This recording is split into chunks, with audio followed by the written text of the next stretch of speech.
y vamos a orar. Vamos a comenzar orando. Creo que no hay otra mejor manera de empezar. ¿Les parece si oramos? Bendito Dios y Padre, pedimos que esta jornada de día miércoles, la cual tú nos invitas siempre a reflexionar, a mirar nuestra propia vida, nuestra fe, sea una oportunidad para poder dialogar y entender nuestra reflexión desde una perspectiva del espíritu, pero también desde una perspectiva empática, humana y también una perspectiva que nos permita ver el reino en esto.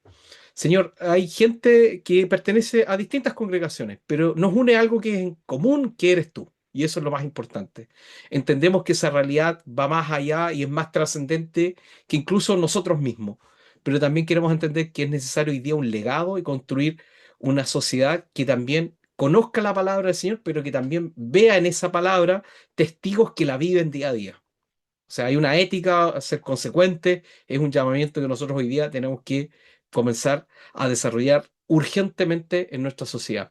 Padre, te damos muchas gracias por esta oportunidad en el nombre de Jesús. Guíanos, Espíritu Santo. Amén. Bien, queridos y queridas, miren, en esta sesión vamos a cerrar la mayor parte de los temas. No podemos cerrar todos los temas en su profundidad, no porque no quiera, sino porque muchos de estos temas merecen cursos completos. ¿Ah? Para que ustedes tengan como presente este asunto, porque eso no significa adentrarnos en temas filosóficos, ya en la pura filosofía hay que ver por autor, pero vamos a también a mirar los tiempos que estamos viviendo. Entonces, va hoy día, para darles la presentación de esto, vamos a ir avanzando en algunos contenidos. Hay un texto bíblico que quiero trabajar con ustedes, ya lo he trabajado con los alumnos del set, pero quiero darle una vuelta de tuerca porque siempre hay algo que aprender. Y hoy día les quiero mostrar lo siguiente. Voy a ir avanzando aquí. Ahí está avanzando, por fin. Bueno, hemos visto los principios básicos de lo que es la apologética. Hemos hablado las diferencias entre ciencia, fe y religión. Es importante tener claridad qué es cada una y cuáles son sus alcances, ¿ya? Entendiéndolo desde una perspectiva muy genérica.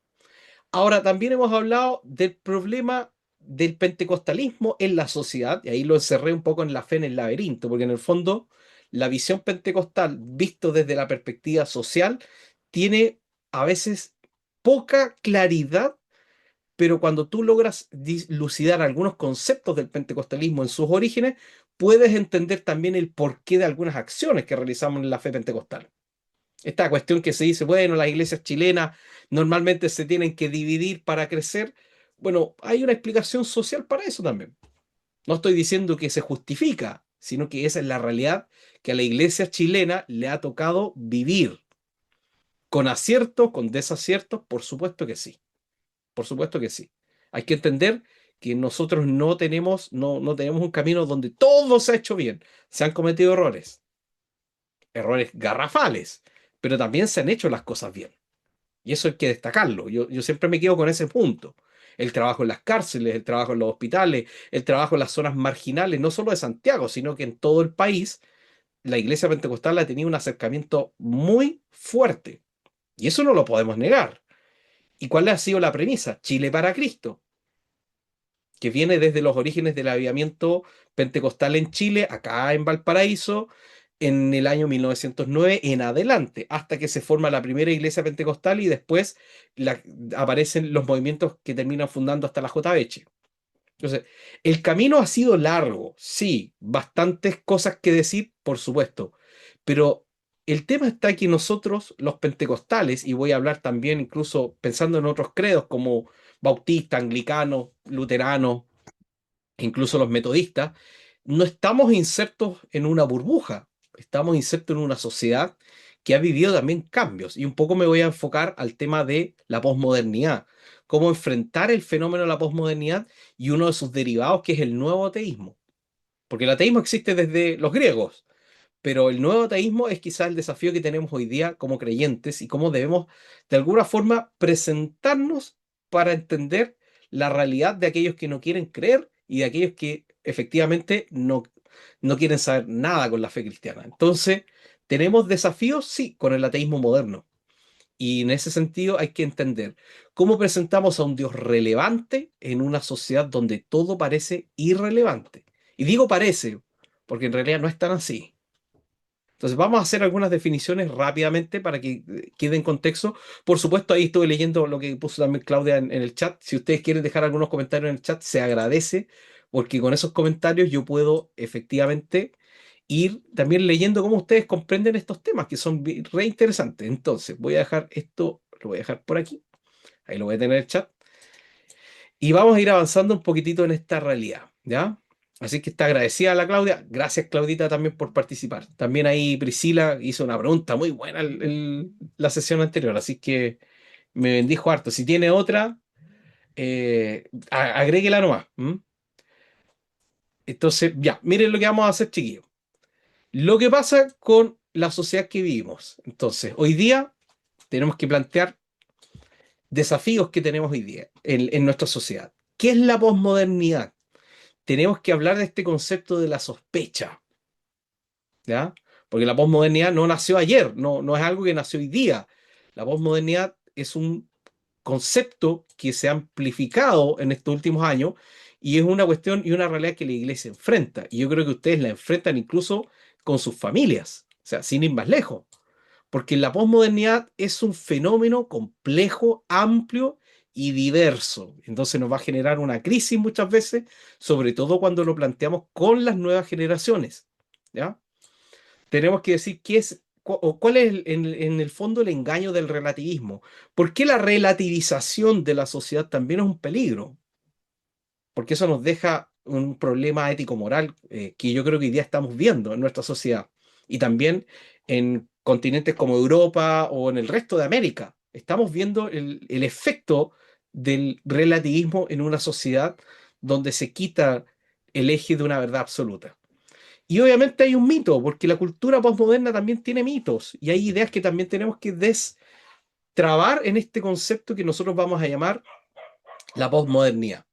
Entonces, vamos a hablar un poco acerca de la duda de tus dudas, es un concepto que lo vamos a ver ahí, y cómo nosotros podemos reencantar el mundo, no a través, y aquí insisto, no a través de nuestros buenos discursos, sino a través del poder del Evangelio. Cómo el Evangelio puede ser realmente trascendente en una sociedad donde todo es intrascendente. Ustedes vieron la serie de Chosen, ¿o no? La serie de Jesús relatada por los testigos, por las personas que tienen que han tenido este enfoque hacia ver la historia de Jesús y que ha sido de muy buena calidad. Bueno, un poco nos vamos a meter en eso, no en The Chosen específicamente, sino en el concepto que se transmite ahí. Y finalmente, ¿cómo Cristo puede ser una verdad objetiva? Porque eso sí que es cuestionable para algunos. Lo he visto, me lo han comentado y me lo han escrito, que no se puede creer en la objetividad. Bueno, vamos a hablar un poquitito acerca de eso porque es necesario hablar del concepto de Cristo como verdad objetiva. ¿Ya? Y eso tiene que ver mucho con sus declaraciones. Entonces, el objetivo hoy día es desafíos que nos presentan el ateísmo actual y en el fondo cuál es la relevancia que tiene el Evangelio frente a la sociedad que estamos viviendo. Es, este tema no siempre se habla en las congregaciones porque normalmente para poder hablar acerca de apologética, ateísmo, tú tienes que estar en la vereda de ese grupo de personas. Entonces, para muchos pastores es un poco complejo, no digo que no lo hagan, hay muchos colegas que sí lo hacen y lo hacen muy bien, pero cuando tú hablas del ateísmo moderno, tú tienes que sortear algunos obstáculos para poder realmente tener una panorámica general de lo que es el concepto ateo moderno, porque la gente cree que es sin Dios, no, y es más que eso, es mucho más complejo que eso. Entonces, lo que nos plantea el ateísmo, vamos a partir con definiciones simples. Aquí dice, según Hans Kuhn, autor de varios libros, este es un teólogo católico y tiene un libro que yo encuentro que es un libro que todo cristiano debe leer. ¿Existe Dios? Esa es la pregunta. Así se llama el libro. ¿Existe Dios? Es un libro enorme. Yo tuve la oportunidad de leerlo acá en la Facultad de Teología en la Católica de Valparaíso y es una obra maestra de la apologética, desde un enfoque teológico y filosófico. ¿Ya?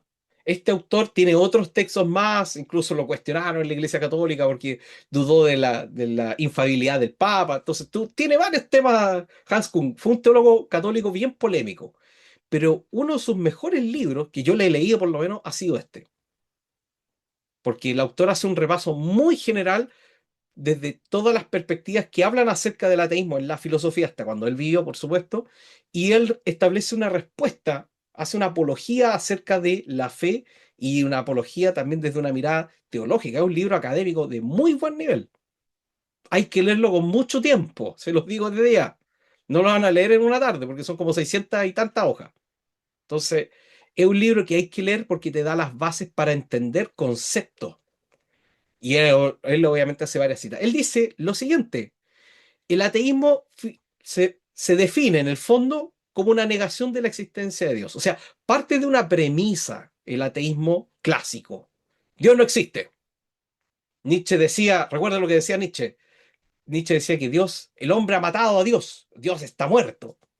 ¿Ah? En el Anticristo lo dice, en una de sus obras. Pero muchas veces nosotros nos quedamos con una lectura a medias de Nietzsche, porque Nietzsche tiene una explicación de por qué hace esa lectura, siendo hijo de pastores protestantes. ¿Ah? Detalles. A veces se nos olvidan esos pequeños detalles. Nietzsche era hijo de pastores protestantes. Entonces, ¿por qué hay que hacer esas lecturas con fundamento? Porque tenemos que entender la realidad que estamos enfrentando. ¿En qué se apoya el ateísmo en el concepto naturalista? ¿Qué quiere decir el naturalismo? En el fondo, el naturalismo busca explicar por medio de causas naturales todos los fenómenos de la naturaleza. O sea, aquí no se concibe la idea de un Dios. Esto, por supuesto, y aquí tienen que tenerlo muy claro, cuando hablamos de ateísmo y estamos hablando de premisas, si ustedes miran todas estas declaraciones que están en pantalla, son todas afirmaciones o proposiciones filosóficas. Porque para llegar a decir que el mundo se puede explicar solo con causas naturales, y recuerden que algo de la posmodernidad encontramos en eso, es que el dar esa clase de afirmaciones siempre es la construcción de un relato, como lo dijimos cuando definíamos lo que era la ciencia en la actualidad. Cuando yo doy una afirmación que no necesitamos a Dios para explicar el mundo, estoy haciendo una declaración filosófica. Que pueda ser comprobable o no, no necesariamente va a entrar en algún campo científico. Y eso hay que tenerlo súper claro. Entonces, cuando una persona dice Dios no existe, está haciendo una afirmación teológica, pero no necesariamente la puede demostrar. Y también está el riesgo de decir, bueno, lo que yo no puedo demostrar, entonces yo me quedo en una posición como intermedia, una posición gnóstica. El problema es que al afirmar eso también está haciendo otra declaración similar. Porque si yo digo Dios no puede ser demostrado, o Dios quizás pueda ser demostrado, pero en realidad no lo sé, eso también es una afirmación de algo o una declaración que tampoco puedes confirmar. Entonces ahí donde uno entra también en un salto a la fe, desde la perspectiva atea, hablando en el concepto más amplio, porque tú al decir Dios no existe, tú estás afirmando de que Dios no existe y por ende tiene que haber una manera de explicar eso. Entonces, ¿qué dicen el ateísmo clásico? Bueno, se apoya en la idea del naturalismo, es decir, que por medio de causas naturales se pueden explicar todos los fenómenos de la naturaleza, ¿ya? O en el fondo todo lo que existe. Y es un poco lo que hacía Hopkins cuando da su declaración con respecto al origen del universo, que no se requiere una causa incausada que lo genere. El problema está en que no puedes desmarcarte de la idea de la creación de la nada. Porque crear el universo significa que tú también respondes a la pregunta de qué ocurre con la energía requerida para construirlo, para desarrollarlo, como él lo estaba viendo dentro de sus libros de física cuántica y de agujeros negros. Pero esa explicación sigue siendo una afirmación filosófica, la cual no puedes tampoco demostrar.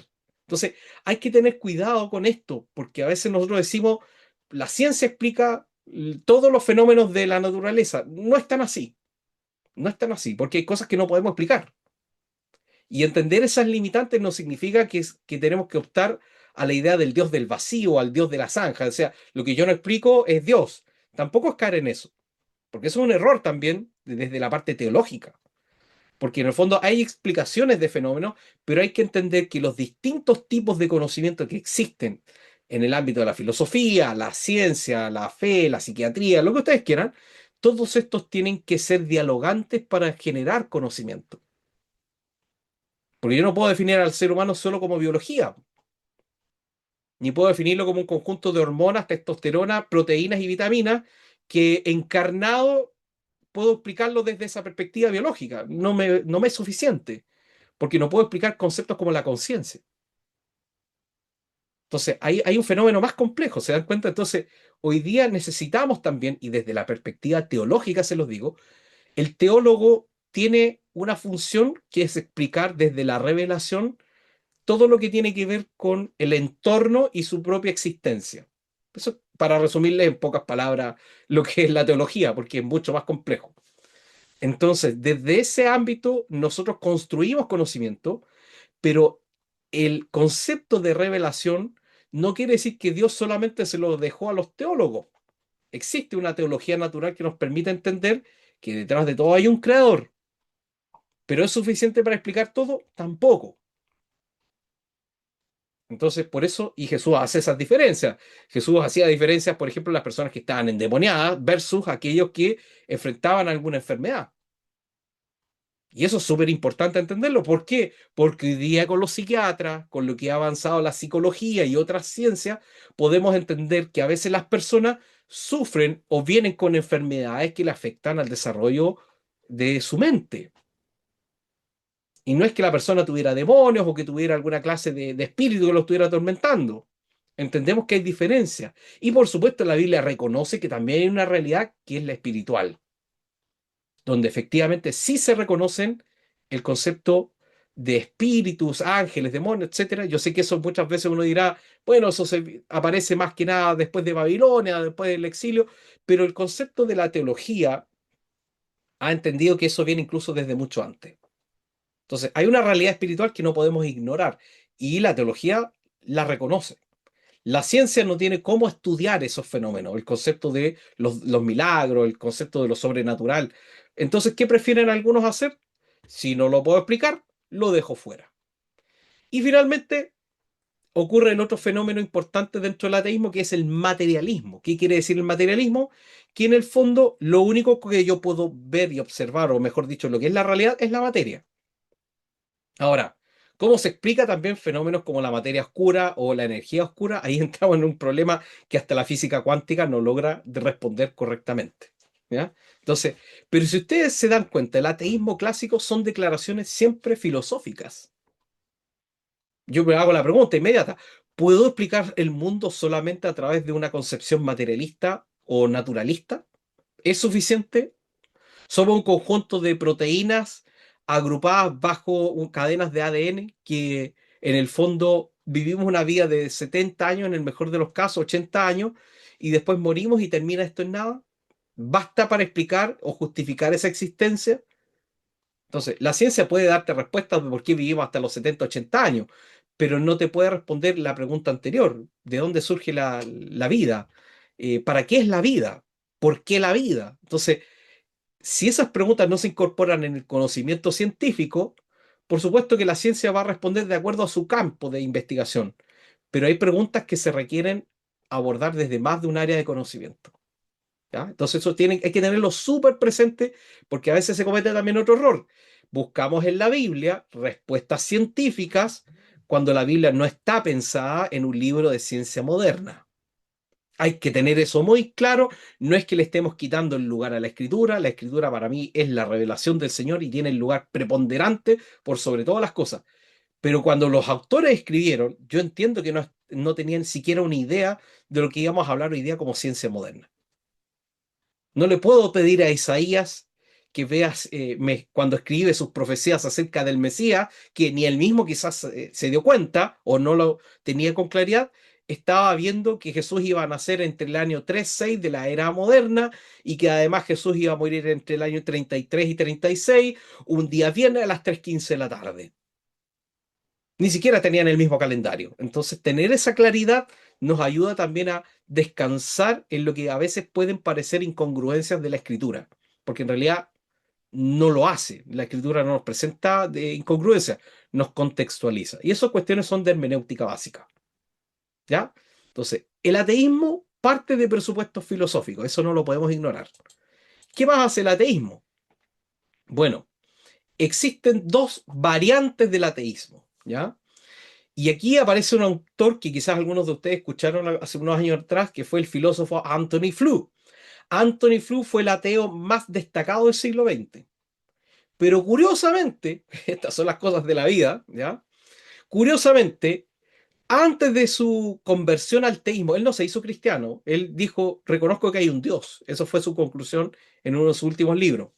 Él propuso que el debate sobre Dios debe partir sobre algo muy importante.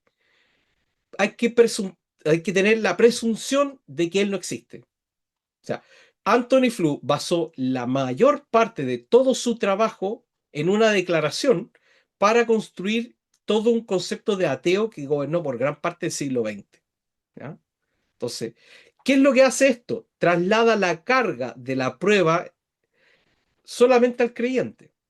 O sea, si yo digo que Dios no existe, finalmente, que es la declaración que hizo Anthony Flew por una gran cantidad de años, entonces yo relego solamente al mundo de las creencias la posición teísta. Tiene un riesgo eso, que fue lo que quizás Anthony Flew descubrió al final de su vida, en que el ateísmo de Anthony Flew y de otros autores más, porque no es el único, insisto, el ateísmo no partió del siglo XX, partió incluso con los griegos, pero el concepto de dudar acerca de la existencia de Dios presume dos posibles valores, verdadero o falso. Si yo digo Dios no existe, eso puede ser cierto como puede ser falso. Si yo, recuerden que Pascal tiene un concepto que es la apuesta por Dios. ¿Eh? Entonces, Blaise Pascal, que era un matemático del siglo XVI, él señalaba de que en el fondo es más inteligente creer que hay un Dios a no creer que hay un Dios. ¿Por qué? Por una cuestión muy simple. Si yo creo que Dios existe y viví como cristiano o viví en conforme a la idea de que Dios existe, bien, excelente. Pero si Dios no existe y aún así vivo como cristiano, no tiene ninguna trascendencia eso. Pero el peor escenario es decir que Dios no exista, según yo, pero que finalmente al morir yo descubra que sí existió. Entonces, para Pascal es más lógico establecer de que Dios debe existir. ¿Ya? Y hay que tener ese concepto muy claro. Pascal ni Newton no necesariamente eran teólogos. ¿Ya? Yo insisto con esto, aunque Newton escribió harto sobre teología. ¿Ya? Que nosotros no leemos los textos de Newton en la parte de filosofía, es porque a veces no se leen, ¿no? Entonces, el ateísmo se divide en dos grandes grupos, para que ustedes igual lo tengan esto presente, ¿ya? El ateísmo fuerte y el ateísmo débil. ¿Qué ocurre con esto? El ateísmo fuerte, en el fondo, va a afirmar categóricamente que Dios no existe. Y ese es un poco el ateísmo de Anthony Flew y de otros autores más en la actualidad. Ahora, el ateísmo débil, o incluso algunos lo he leído en otros libros que dice como ateísmo o soft atheism, o sea, un ateísmo suave, débil, se le ve más como un ateísmo escéptico. O sea, si yo me declaro una persona escéptica, lo que en el fondo estoy diciendo es que ante una falta de creencia no puedo sostener la cuestión de que Dios no existe o de que Dios no tiene solución. O sea, en el fondo me quedo como en una ventana gris, en un espacio gris. O sea, puede ser que Dios exista como puede que no exista. Como no puedo resolver eso, entonces me quedo en una posición casi neutra. ¿Ya? Entonces, pero en el fondo no estoy afirmando que Dios existe, ni tampoco lo estoy negando. Quedo en un punto muerto. ¿Cuál es el problema del escepticismo en la actualidad? Es que finalmente eso es una posición no solo cómoda, sino que también es una posición que yo tengo que argumentar. Y el problema es cómo lo argumento, cómo yo digo efectivamente, cómo yo termino por afirmar de que Dios puede o no que exista. Entonces también es una posición cómoda, pero también es un salto de fe, porque finalmente, ¿cuál es el punto ahí? ¿Cómo yo sostengo o argumento aquello? Entonces, si Dios no existe o puede que no tenga solución, porque estoy diciendo, bueno, efectivamente no tengo las herramientas para saber si Dios está en alguna parte, entonces yo cometo un error también y también al tomar una posición muy cómoda, me quedo con una posición de que Dios finalmente pasa a ser algo irrelevante dentro de mi vida. El problema es que la sociedad no funciona así. Entonces hay un conflicto ahí fuerte con lo que tiene que ver con la concepción de la idea de Dios, ¿ya? Y el ateísmo tiene este problema. Si ustedes miran las declaraciones que hemos visto acá, que varias son del libro de Hans Kuhn, y uno mira conceptos de lo que significa ser ateo, es un salto de fe, po. Si toda esta cuestión es un tema de elecciones que uno va a hacer en su vida. Algunos dicen, bueno, uno es cristiano porque en general naciste en una sociedad cristiana donde todos eran cristianos, tus papás eran cristianos y tú te volviste cristiano. Pero esa es una falacia, ¿ya? Porque nosotros tenemos la capacidad suficiente de decir por qué creo y por qué no creo. El ser humano tiene esa capacidad de tomar una decisión respecto a eso. Entonces, esa estrategia es un golpe bajo cuando te pillan mal parado, pero no es un argumento sólido. Decir que porque yo nací en X lugar voy a ser de acuerdo a la gente de ese lugar. Eso tampoco es una afirmación que uno pueda sostener con el tiempo. Entonces, el ateísmo, entendiéndolo estas dos categorías, vamos a ver por qué hoy día tenemos conflictos. Y esto yo creo que nos pega a todos nosotros. Hay un punto de inflexión en los Estados Unidos, para que ustedes lo sepan, que fue el 11 de septiembre del año 2001. ¿2001 fue? Sí, el ataque a las Torres Gemelas, el 11 de septiembre del 2001. Todos los que estuvimos viendo en televisión con horror cómo chocaban dos aviones contra dos torres y moría después toda la gente que estaba ahí, o gran parte de la gente que estaba ahí, a Estados Unidos le hizo replantearse un tema que ya estaba latente en las universidades y en distintos lados en lo que era ese momento, hace 25 años atrás. El problema es, si América fue fundada y fue sostenida por la palabra de Dios, ¿por qué ocurrió lo del 11 de septiembre? Esa es la gran pregunta. ¿Por qué el mal se ejerció? Ojo, estamos viéndolo desde la perspectiva de la cosmovisión norteamericana, no la nuestra todavía. Entonces, ahí es donde se levantaron en aquellos años una serie de profesores, entre esos está Richard Dawkins, que ha estado en Chile varias veces, Daniel Dennett, Sam Harris y Hitchens, que estos escribieron hasta un libro que se llama Los Cuatro Jinetes del Apocalipsis para un poco atacar de frente al teísmo cristiano occidental. ¿Ya? Todos estos autores con distintas profesiones, en el fondo, son de un ateísmo más duro. Algunos de ellos están fallecidos. No me acuerdo si Hitchen el que falleció o es Sam Harris. Uno de los dos. ¿Ya? Entonces, ¿qué ocurre con estos autores? Ellos sostienen un concepto que en filosofía también se plantea, que es el cientificismo. ¿Ya? Y en el fondo, el cientificismo es una cuestión filosófica, es un movimiento que busca explicar o decir que la ciencia y la teoría evolutiva son las únicas que nos permiten a nosotros hoy día no creer en Dios. Fíjese, ellos no están diciendo que refutan a Dios, simplemente que han evolucionado o han avanzado tanto que ya no es necesario siquiera creer.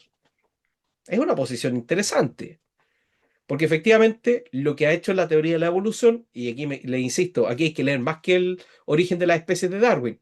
La teoría de la evolución ha tenido casi hasta la fecha como 18, 19 revisiones actuales, y la que está hoy día también, por supuesto, están en revisión. Si bien el concepto evolutivo puede explicar fenómenos relacionados con el ADN y las mutaciones genéticas, no puede explicar cosas tan complejas como cómo el ser humano tiene un ojo que parece una cámara como la entendemos en la actualidad y otros animales también lo tienen. No puede explicar el origen mismo de la vida. Puede la química generar por sí sola elementos para, perdón, generar no solo el ecosistema para que un ser vivo se pueda desarrollar, sino que además concebirlo. Entonces, el problema está en que cuando se acepta el cientificismo, se adopta una cosmovisión ideológica también. Y eso hoy día quizás lo que tiene encontrado quizás a familiar de ustedes, grupos que son jóvenes, ateos, que hoy día, en el fondo, más que ser científicos, son adheridos a ideas del cientificismo.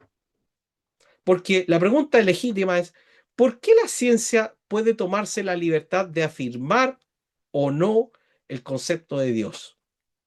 ¿Por qué la ciencia podría hacer esa declaración sin mayor cuestionamiento? Y ahí uno tiene que hacerse varias preguntas, ¿ah? Porque ya vimos en sesiones anteriores que el conocimiento en el ámbito científico tiene instrumentos y tiene campos de conocimiento que no pueden responder todo. Entonces, cuando se adopta una mirada cientificista, en el fondo parece ser un tipo de religión sin Dios.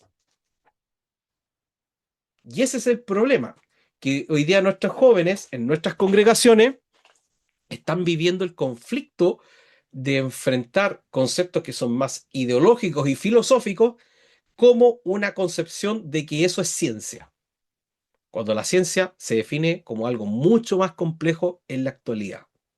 ¿Ya?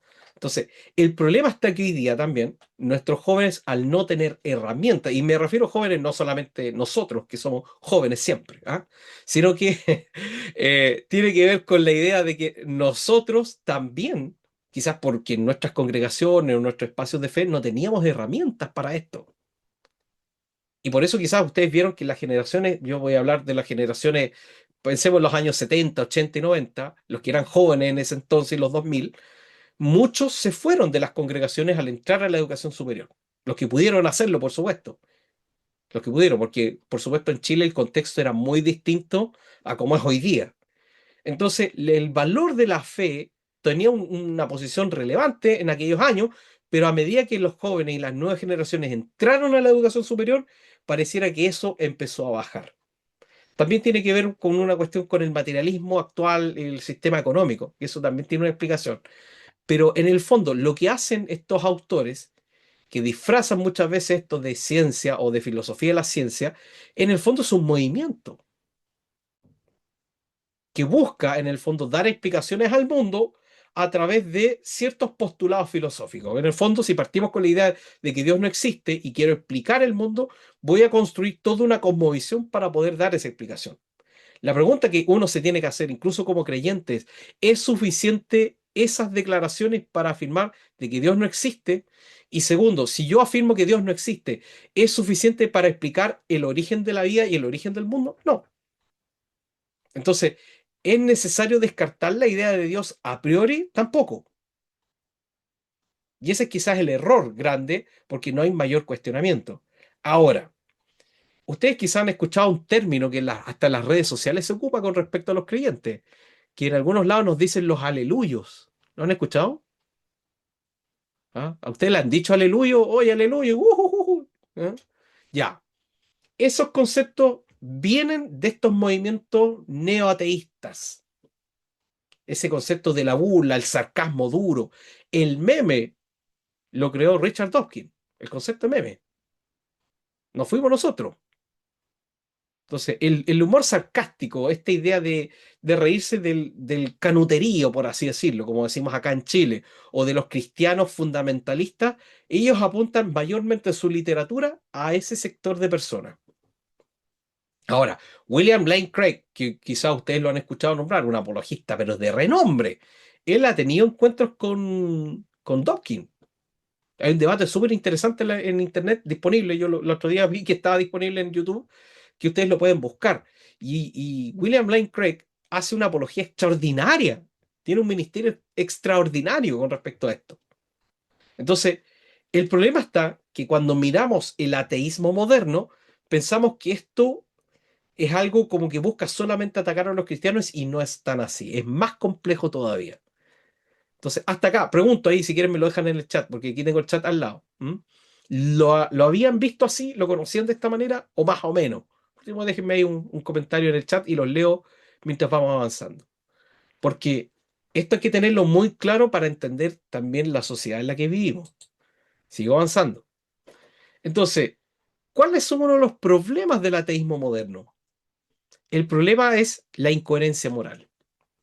Entonces, si bien estos autores dicen que el cientificismo puede explicar en el fondo toda la sociedad, ¿cómo tú sostienes el problema de la ética y la moral? Cuando sacas a Dios de esa ecuación, cuando Dios no es parte dentro de eso. ¿Cómo explicas el origen de un valor objetivo? Ejemplo, el concepto de no robar. Y no me refiero porque esté en el Decálogo, en los 10 mandamientos, porque también están eso en el Código Hammurabi y podemos encontrarlo en otras instituciones. Pero ¿por qué robar es malo si es una construcción social? Entonces, si tú sacas a la verdad objetiva, que esto tiene una explicación también, tienes un problema con el tema moral, porque lo que para mí es correcto puede que para ti no lo sea. Y ahí se genera una ambigüedad de lo que significan los valores. Pero hay cuestiones que no son ambiguas. Si yo te robo dinero, si yo te quito tus cosas, no lo vas a ver por mucho que digas, bueno, es que a mí me enseñaron que robar era bueno. No sé si ustedes vieron la película Megamente, donde el malo termina siendo el bueno y el bueno era el malo. Entonces, uno se da cuenta que es una paradoja que no tiene una explicación lógica. Y ese es uno de los grandes conflictos que hoy día tiene el ateísmo moderno. ¿Cómo se explica la incoherencia moral? Hay un desafío ahí. La fe lo puede explicar tajantemente. El ser humano sin Dios efectivamente se hace Dios a sí mismo y termina destruyendo o arrasando con la creación. Y por ende necesita ser salvado. Pero el ateísmo te va a decir, bueno, pero yo no necesito un Dios para poder explicar ni para poder dar una respuesta de lo que son los argumentos, lo que son los valores. También está el problema de la conciencia. ¿Por qué tenemos conciencia? Sin a veces tener escrito el concepto de las leyes en alguna parte. ¿Por qué cuando se habla de los niños y alguien comete algo en contra de un niño es también algo totalmente repudiable en la sociedad? Entonces, ¿qué hace que las personas tengan conciencia también de sí mismos, puedan contemplar el universo y darse cuenta de lo que tenemos alrededor? ¿Basta el materialismo para explicar eso? ¿Basta el cientificismo para explicarlo? ¿Basta el concepto de la premisa de que Dios no existe para explicarlo? Entonces, finalmente uno entra también en un debate con ese problema que enfrenta también la sociedad atea o el mundo ateo, que es cómo explicamos la conciencia. O sea, puede un conjunto de átomos en una especie de caldo especial que después se forma en un ser vivo y después puede este ser vivo desarrollarse tanto que logra entender hasta parte de los misterios del universo y es consciente de ello.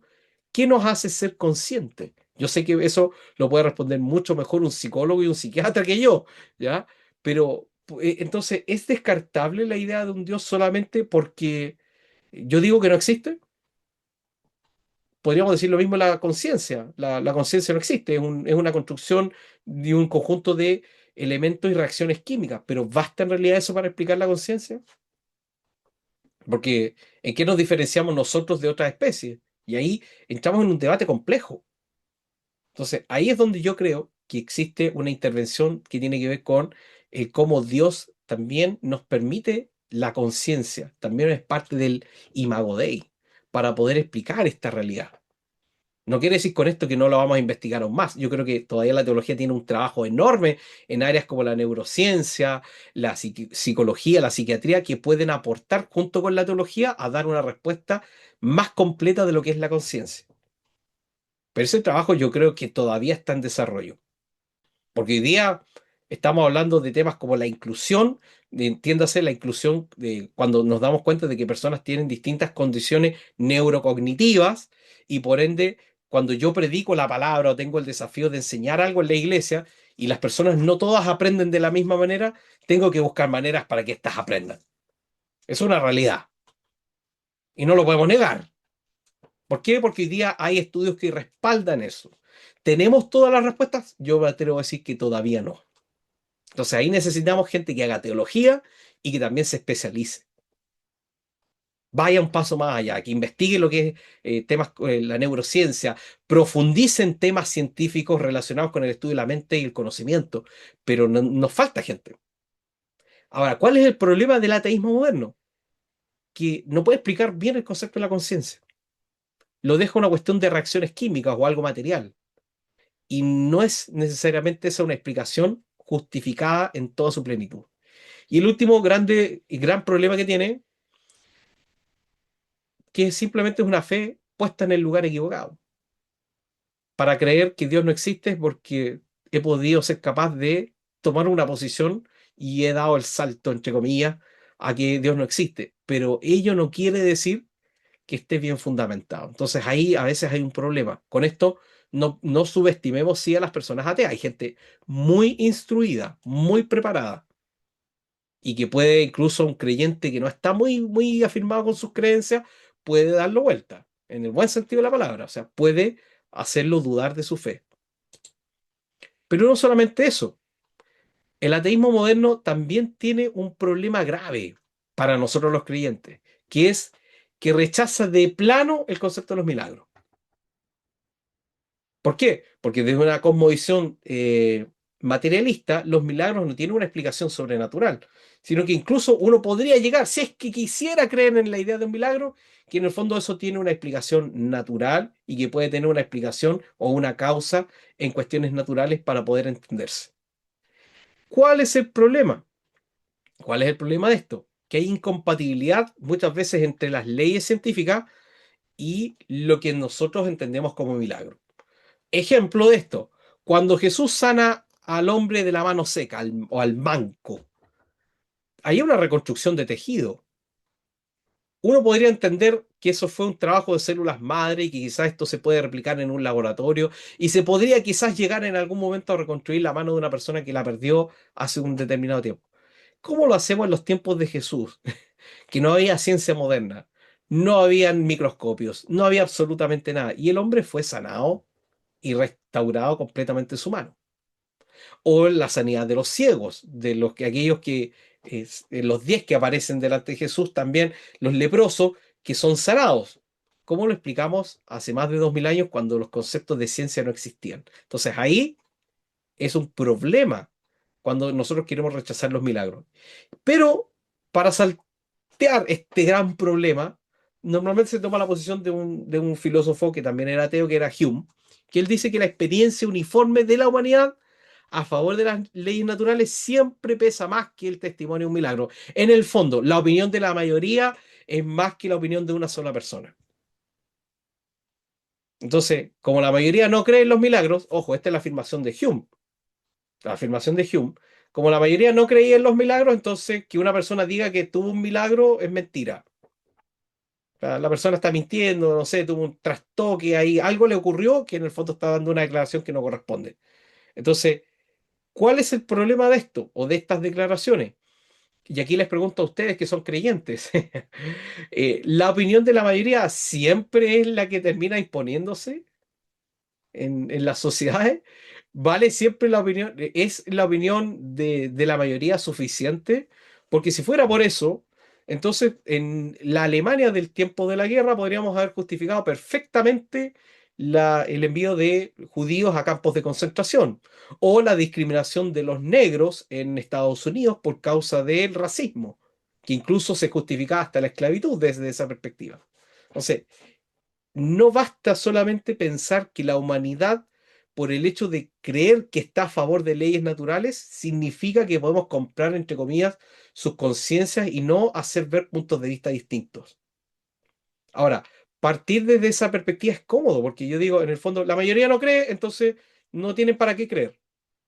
Y eso es un problema, inclusive para una persona que se considera desde el ámbito de la ciencia. Entonces aquí yo les hago como una especie de síntesis con todo esto del ateísmo moderno, es cómo el ateísmo moderno trata de resolver un problema, pero también cae en cuestiones filosóficas. También es un relato que tiene que argumentarse y que también tiene vacíos que no son suficientes para las afirmaciones que dice tener. Entonces también socialmente es bien visto que alguien diga que es ateo hoy día en la actualidad. ¿Ya? Porque no vamos a estar hablando de temas como la religión cuando la ciencia ha avanzado mucho, que son típicas declaraciones de. Pero ¿cuál es el problema con esto? Que también se cae en el error de pensar que para explicar lo que yo no puedo explicar, usamos a Dios. Y eso hoy día no es tan así. Entonces, como el universo debe tener una causa que yo todavía no sé, entonces, Dios lo hizo. Y los ateos, normalmente ateos fundamentados, van a caer a veces, caen en esa reducción de lo que es la fe cristiana en su totalidad. Entonces, estas afirmaciones son peligrosas, sí, cuando te pillan mal parado.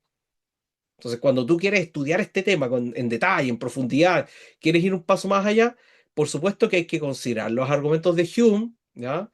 Los argumentos de Bertrand Russell también, que son interesantes, porque él también no creía, y otros autores que tienen que ver con esto.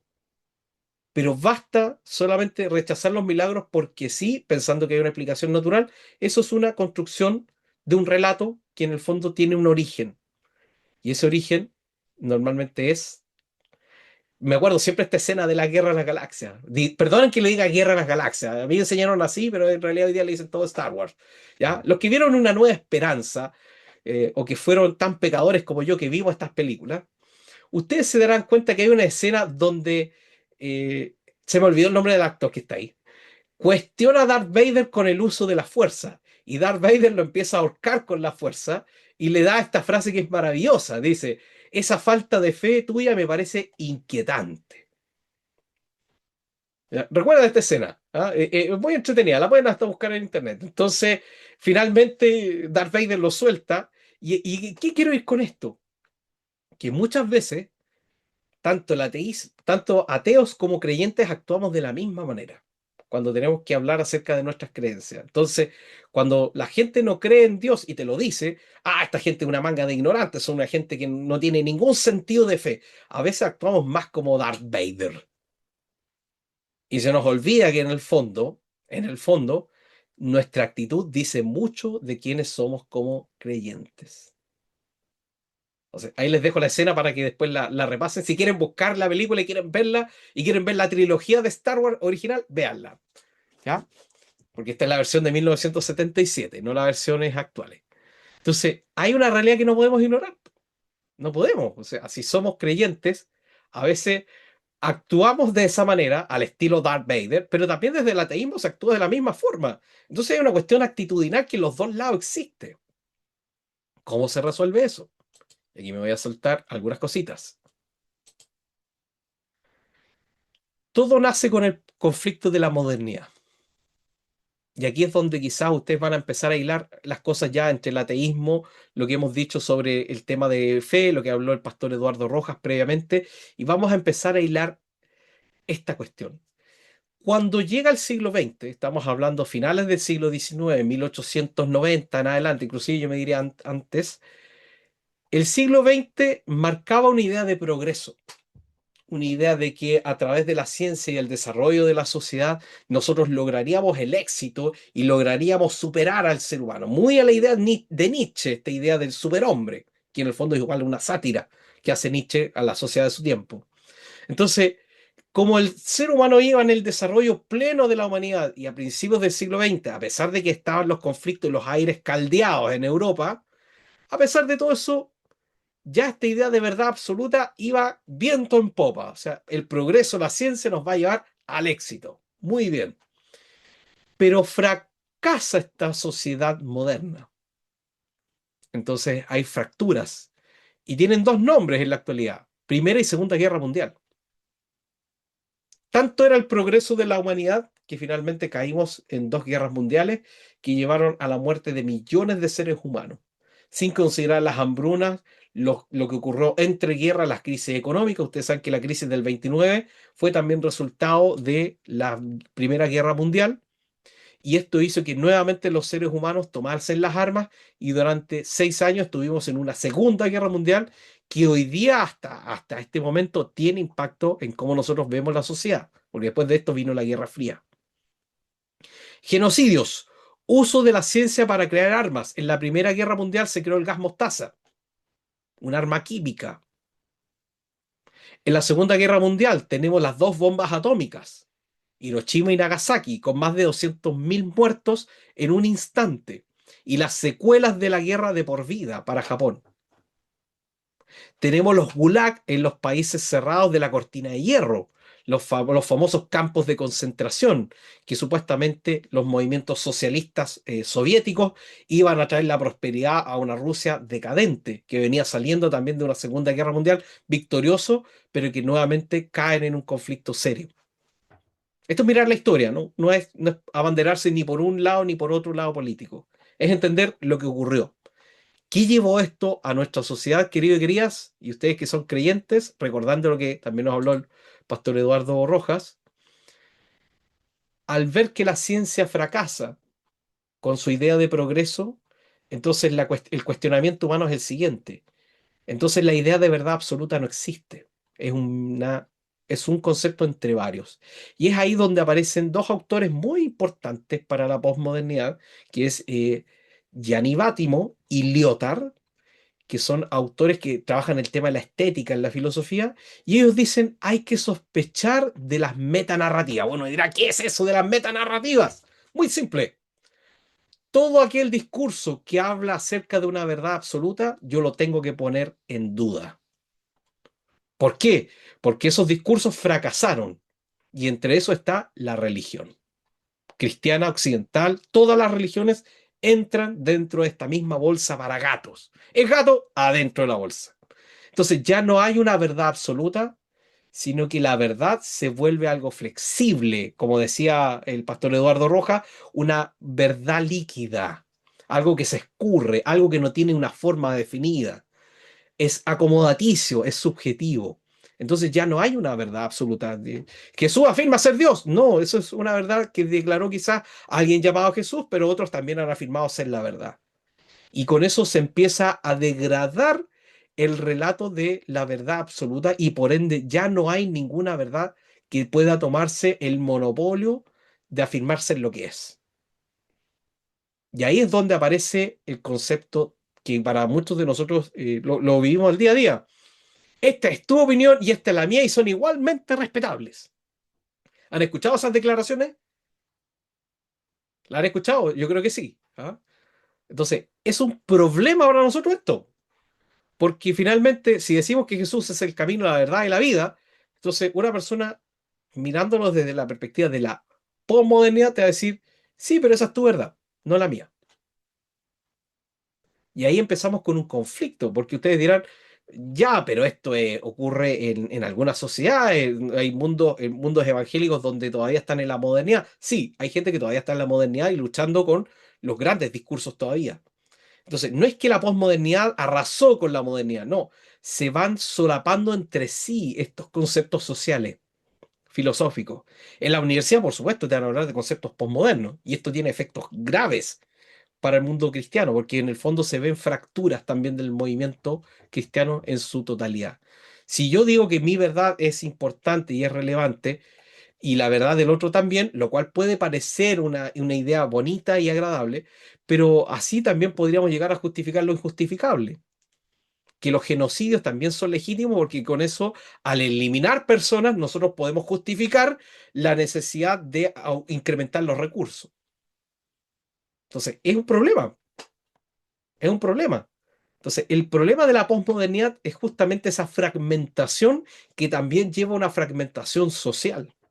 Si ustedes lo quieren ver hoy día en sus iglesias, como ejemplo práctico de la posmodernidad, uno de los efectos más claros de la posmodernidad es el individualismo. Entonces, hoy día nadie se vincula con el otro, nadie se junta con el otro, porque yo vivo mi verdad de fe, fíjense los conceptos, vivo mi verdad de fe y entiendo a Dios a mi manera. Y hasta puedo llegar a decir que no necesito ir a la iglesia, porque aparte hay gente que me cae mal. Entonces, pero como yo vivo con Dios a mi manera, tengo mi Biblia, estoy bien y no necesito a nadie más.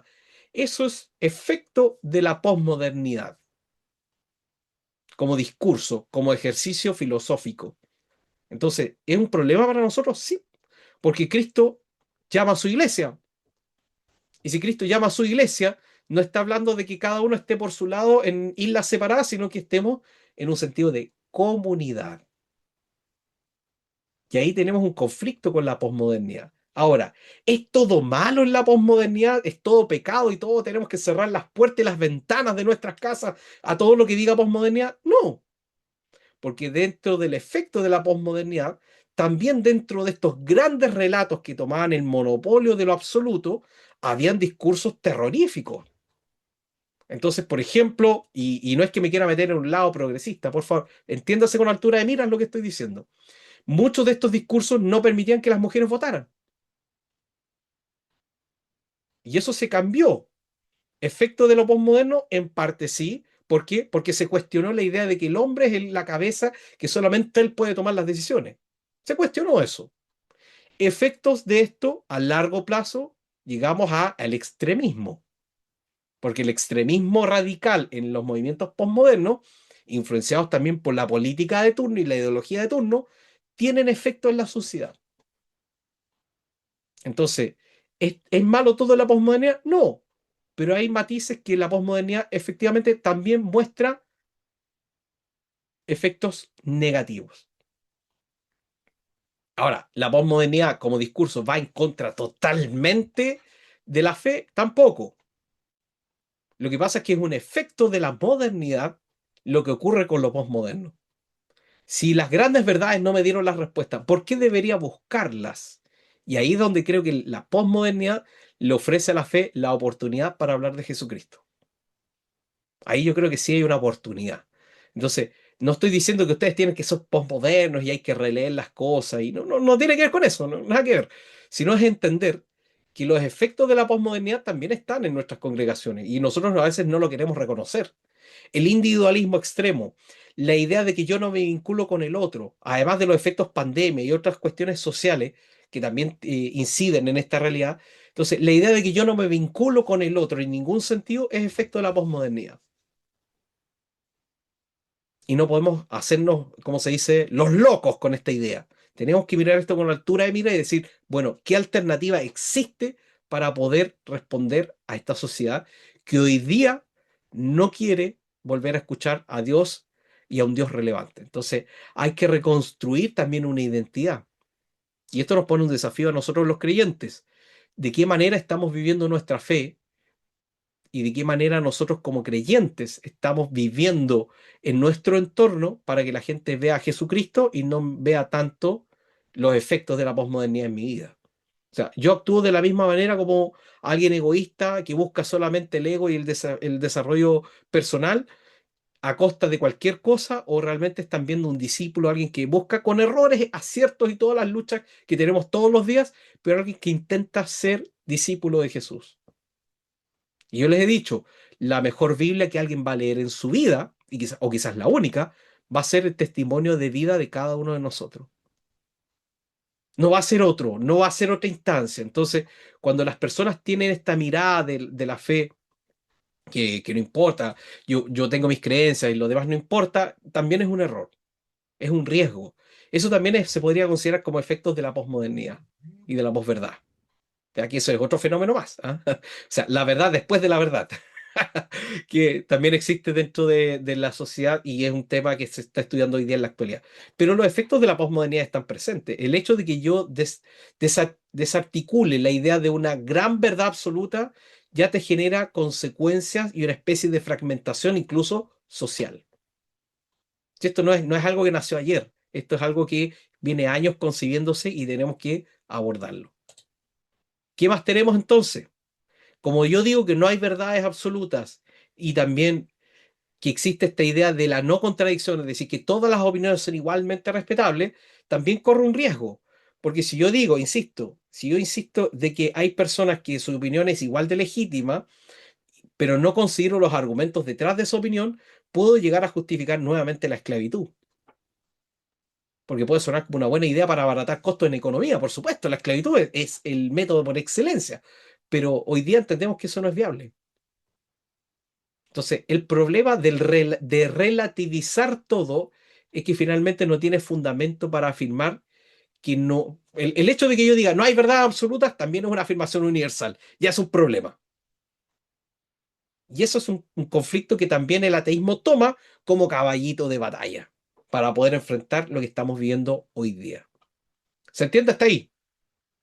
Chiquillos, me dicen, perfecto, muy bien. Entonces, hay un conflicto que tenemos que resolver. ¿Cómo lo resolvemos? Y esa es la pregunta. Y me voy a ir saltando algunas cositas ya por motivos de la hora para que no termine esto siendo una vigilia. Sino el gran desafío que tenemos hoy día en nuestra sociedad como creyentes es responder a esta idea de relativizar todo o llevarlo todo a que no existe nada absoluto o que nada puede ser objetivable. Es un problema. ¿Cómo la fe responde a este problema de la objetividad? Y aquí les doy a dar la respuesta y me voy a ir adelantando algunas cositas. ¿Mm? Cuando yo digo que el escéptico es alguien que duda de todo, también estoy haciendo declaraciones cómodas, como les había dicho con respecto al escepticismo. Fíjense que todo esto está conectado. Pero díganme ustedes, una sociedad, desde la teoría económica, sin ir más lejos, una persona que dice, bueno, si yo hoy día entrego dinero del Monopoly y le pago a mis proveedores con el dinero del Monopoly, yo creo que ese es dinero de verdad. ¿Tendrá sentido en la realidad eso? No, no puedo. Entonces, la pregunta es, ¿puedo relativizar todo? Esa es la pregunta de fondo. Entonces, ¿es un efecto de la posmodernidad? Por supuesto, también lo es. Pero ¿puedo relativizar todo en mi vida? No, tampoco. Si yo me lanzo de un quinto piso y yo pienso que no me voy a morir, lo más probable es que muera, exagerando el ejemplo. Entonces, el problema es, ¿En qué se basan hoy día las personas para decir que no existe Dios? ¿Son meras opiniones o realmente son argumentos que han sido investigados seriamente? Y es ahí donde nosotros tenemos una oportunidad para hablar acerca del Dios relevante. Me voy saltando a lo último. ¿Y cuál es ese Dios relevante? ¿Mm? Vamos a encontrar que finalmente el ateísmo nos va a llevar a una incoherencia en lo moral, a una justicia relativa antes que una justicia objetiva. La justicia, si alguien elimina a otro ser humano, eso no lo podemos relativizar. Si lo eliminó, murió. Y eso no puede ser simplemente meras opiniones. Entonces, hay un conflicto, que es un poco lo que les decía a nivel de consecuencia. Entonces, la posmodernidad es también, tiene su efecto o impacto en el ateísmo moderno para explicar la sociedad, pero también en la forma en que hacemos iglesia. Y esta fragmentación que estamos viviendo hoy día tiene efectos a largo plazo. No estoy diciendo con esto que hay que volver a los años 60 a los años 40. No, no, no, no. Es entender de que si no hacemos algo para trabajar por comunidad, vamos a estar enfrentando un problema más grave en los próximos años. Nos vamos a quedar sin gente. ¿Cómo lo hacemos finalmente? Para ir a un texto que a mí me encanta, y perdonen que me adelante un poquitito. Tema que tenemos que resolver y abordar como teólogos y también como estudiantes en los espacios que el Señor a ustedes les permita vivir, es abordar el problema del sufrimiento y el mal. Aquí el ateísmo quizás es donde más duro nos da. Si Dios es tan bueno, ¿por qué el mal? Esa es la pregunta más importante. Si Dios es tan bueno, ¿por qué no me sana de mi enfermedad? Si Dios es un Dios justo, ¿por qué entonces no hace lo justo con aquellos que están pasando hambre dentro de la sociedad? Entonces, suena un discurso y suena bonito y elegante, pero la escritura nos explica algo importante también. Nos dice que la figura de Jesús de Nazaret se encarna y se hace como uno de nosotros y padece los mismos sufrimientos y la misma muerte que experimenta el ser humano a consecuencia del pecado. Entonces, pensar de que Dios es indolente o que queda afuera o que no le interesa su creación es desconocer todos los elementos de la figura de Jesús de Nazaret. Y si ustedes quieren ver un personaje más polémico en la historia, el más molesto para gente que no cree y para gente que cree el más admirable, siempre vamos a llegar a la figura de Jesús de Nazaret. Porque Jesús de Nazaret, al encarnarse, es decir, hacerse como uno de nosotros, hay un término ahí que se ocupa que es la hipostasis, que era Dios y hombre al mismo tiempo, pero encarnándose como uno de nosotros, Él se hace parte de los dolores y el sufrimiento humano y entiende perfectamente las consecuencias del mal aplicado a su propia creación y en este caso hacia sí mismo. Entonces, el concepto de decir que Dios es indolente al mal en la Biblia no es así. Dios entiende perfectamente lo que significa el padecimiento humano, el sufrimiento. Y por eso hacía los milagros que hacía, por eso sanaba a las personas que sanaba, por eso pagaba los impuestos que pagaba. Por eso Jesús se vinculó y decide morir, voluntariamente entregarse por amor a su creación. Si ese hecho y acontecimiento nosotros queremos relativizarlo, hay un problema con eso. En que nadie, como algunos dicen, esto está superado, pero nadie moriría por una mentira. De esa manera y de la forma brutal en la cual Jesús es asesinado o enviado a la muerte. Ahí un poco el caso de Cristo lo aborda muy bien. Si han leído el texto de Lee Strobel, van a quedar pero encantados con ese libro porque ayuda a entender muy bien cuál es el impacto que tiene la vida de Jesús en lo cotidiano con respecto a la empatía que Dios tiene ante el sufrimiento. O sea, Dios no es indolente al sufrimiento humano. Y la Biblia no esconde cómo es el ser humano sin Dios. Y no me refiero a que se declare ateo, sino a aquel ser humano que decide no seguir los caminos de Dios y toma sus propias iniciativas. Y no esconde casos de adulterio, casos de guerra, conflictos, muertes que el ser humano es capaz de crear. La Biblia no esconde eso. Entonces es cómodo quedarse en una posición atea, pero no es suficiente. ¿Y cuál es la declaración más extraordinaria de Jesús en todo esto? Para decir por qué debemos buscar a Dios y presentarlo en una sociedad de lo irrelevante. Me voy a saltar un poquitito esto. Aquí está también, esto solamente lo voy a mencionar. ¿Para qué decir los apóstoles, discípulos, amigos y colaboradores de incluso de los mismos apóstoles que después dieron la vida? por esta supuesta gran mentira o el gran escándalo de la sociedad. Bueno, si hubiera sido una mentira, nadie muere por una mentira, insisto. ¿Mm?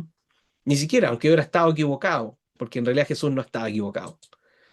¿Por qué? Porque Jesús hace una de las declaraciones más importantes que hoy día tenemos que enfrentar. Esto, como ya lo mencionamos de los posmodernos, me lo voy a saltar.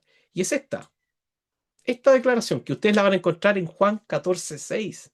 Si ustedes lo tienen ahí en su Biblia Reina Valera, por favor, yo lo tengo siempre en interlineal porque trabajo mucho el idioma. Y aquí voy a tomarme solamente unos últimos minutos para explicarles por qué podemos presentar a un Dios un Dios relevante en una sociedad donde todo parece irrelevante. Porque Jesús dice algo muy cierto. ¿M? Aquí dice legei, o sea, él está diciendo, ¿quién cosa? Autó a él, ¿eh? Y Jesús, o sea, Jesús está diciendo qué cosa, y es quizá una de las declaraciones más importantes. Fíjense, esta declaración dice, ego eimi, yo soy. Para el judaísmo, hacer la declaración del yo soy es decir exactamente, yo soy Dios. Es la declaración hebrea por excelencia, pero llevada al griego. Pero no solamente Jesús se queda en esa declaración, o sea, ya está diciéndole a su propio pueblo, entendiendo el impacto de esto, o sea, de hacer una declaración de este estilo era una sentencia a muerte. Entonces, si Jesús estaba tan convencido de esto, él dice lo siguiente después, ¿m? Yo soy qué cosa, y aquí se abre una arista nueva. Jodos, el camino, caí, y, la, aletheía. Dos expresiones interesantes para los griegos. Jodos, camino, y aletheía, la verdad. Pero no solamente se queda en eso. Jesús hace una declaración más interesante todavía. Caí, y, la, zoe, vida. Y además dice, udeis, nadie, ergetai, está viniendo o viene hacia dónde? Pros, hacia, ton, a él, ¿quién cosa? Patera, al padre, ei me di emu. O sea, nadie viene al padre si no es a través de mí. En esta declaración que encontramos en el Evangelio de Juan, Jesús está respondiendo cuatro cosas relevantes. Primero, él está afirmando ser Dios, so pena de una condena a muerte. Está diciendo además que es el camino, la verdad. Hay que entender que esta verdad es un concepto basado en hechos reales y concretos comprobables. No está hablando de una verdad etérea. Está hablando de una afirmación de que Él es esa verdad. Esa verdad que tanto buscan los griegos, esa verdad que buscan todos los seres humanos, Él la ha encarnado en sí mismo. Él es esa verdad y además Él es la vida. O sea, ocupa la expresión Zoé. Las grandes interrogantes de la filosofía del mundo antiguo, que hoy día si ustedes las quieren cambiar y quieren colocar las grandes preguntas del mundo moderno, Jesús dice que Él es la respuesta a todo eso. Pero no solo se queda ahí, hace exclusivo el camino, porque ocupa esta expresión que me encanta mucho, que es el verbo ergetai. ¿Ah? Este verbo donde dice nadie en el fondo, porque dice who days ergetai, nadie viene. ¿A quién? Paterá al Padre, o sea, otra declaración más controversial para que lo crucifiquen, ahí es para que realmente lo manden a morir. Al Padre, si no eimedi emu, si no es a través de mí. Entonces aquí la respuesta, mis queridos, para dar el cierre a este taller importante, porque lo vi en griego, porque me encanta en griego, ¿ah? Y el griego es mucho más clarificador que los otros idiomas. La declaración que Jesús está haciendo acá, y por eso es la figura más controversial de la humanidad, lo que nadie puede pasar por alto y decir que, aunque vivamos en una sociedad postmoderna, no podemos pasar por alto las declaraciones y las afirmaciones de Jesús de Nazaret. Porque no solamente afirma ser Dios, sino que además afirma las respuestas a las grandes interrogantes de su tiempo y de nuestro tiempo actual. Por ende, a aquel que quiera buscar la verdad no puede pasar por alto en ningún sentido la figura de Jesús de Nazaret. Si alguien que no cree quiere buscar la verdad, no puede obviar ni ignorar las declaraciones y afirmaciones de Jesús de Nazaret. Y ese mismo que ustedes conocieron por la fe, quizás no en un contexto académico, no en un contexto como lo que estamos viendo hoy día, puede hoy día ser la respuesta y sigue siendo la respuesta a un mundo que sin una brújula clara termina en una debacle y termina hoy día en un caos total. ¿Por qué Dios puede darnos una respuesta a un mundo de lo irrelevante? Porque finalmente lo que a nosotros nos interesa no es lo irrelevante, es lo relevante dentro de la sociedad que vivimos. Y Jesús es relevante porque Jesús puede y afecta el corazón de aquel que toca. Así como estamos nosotros hoy día acá, hubo un antes y un después. Y ese antes y después nos permite a nosotros decir que Jesús es real. Es real. Pero cuando sacas a Dios de la ecuación, no puedes justificar ni los valores, no puedes justificar ni el tipo de sociedad y no puedes justificar la, el próximo avance, si es que lo hay, de la sociedad en la que va sin Dios. Te quedas sin nada. Y es un problema. Entonces, las declaraciones de Jesús de Nazaret lo llevaron a su muerte. Y ese es el gran problema, el cual no podemos ignorar, inclusive si uno se declarase ateo o no quisiera creer, porque la figura de Jesús de Nazaret es tremendamente importante para la fe. Si Jesús no muere y resucita, por supuesto que es como lo que dice el apóstol Pablo, vana es nuestra fe. Pero algo llevó a estos hombres y mujeres a dar la vida por esto.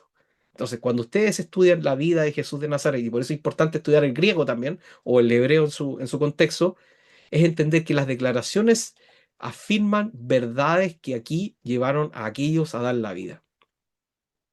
Si hubiese sido todo esto simplemente fanatismo religioso y una especie de catarsis colectiva, no habría sostenido esto tanto tiempo como lo es hasta hoy día. Entonces ahí el componente de lo sobrenatural, de aquello que es relevante, nos permite creer hoy día que Jesús es real y trascendente. Entonces, el mejor testimonio que hoy día podemos compartir con las personas que no creen, queridos y queridas, es compartir acerca de nuestra vida, nuestra fe y cómo nosotros vivimos nuestra fe. Y con eso, hoy día quiero dar por terminado este taller. Vamos a dejar de compartir. Entonces, voy a dejar aquí, o vamos a dejar la grabación detenida para que después alguien, si la quiere volver a ver, la voy a dejar pública, por supuesto, para que ustedes la puedan ahí tener acceso a.